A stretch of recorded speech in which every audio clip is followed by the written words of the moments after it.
Hi folks, many cross-country racers out there seem to like this tire a lot as a rear tire, and in the next couple of minutes I'm going to take a closer look at this right next to a Schwalbe Racing Ralph.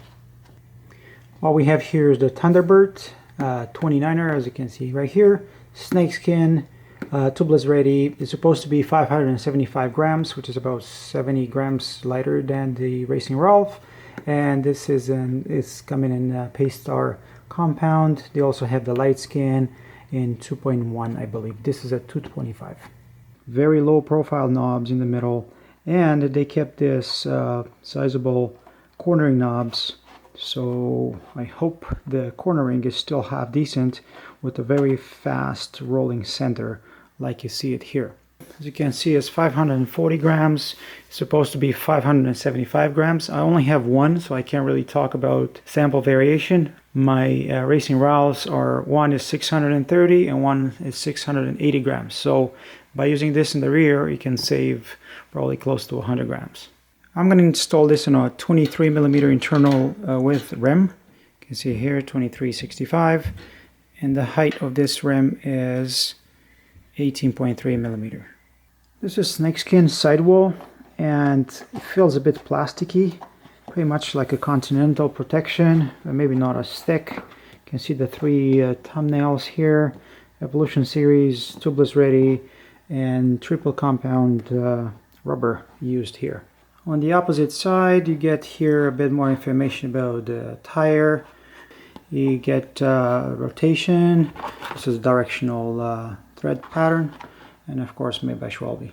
Funny how seeing them side by side makes Racing Ralph look like a more aggressive tire. Anyway, what you see here is that little V in the direction of the travel. That is common for a lot of cross-country tires. See that cluster of 9 knobbies right there in the middle? It's just repeated again and again and again. Racing Ralph has these taller knobs in the middle.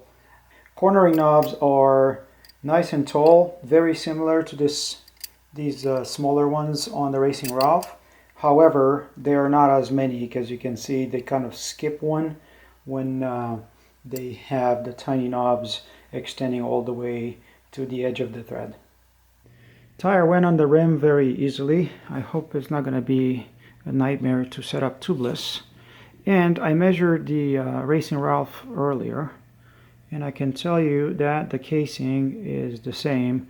If not, this is a tiny bit wider. So this is a 225, it measures 2.17, so nice and wide and cushy. Side knobs are, the big ones are pretty much as wide as the casing, so they don't protrude out too much. However, Racing Ralph is not much different.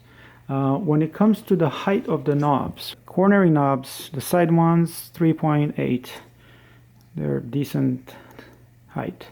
Then you have these intermediate ones, which are 3.2, the tiny ones. The tiny ones over here are about 3.2, and then you have these ones.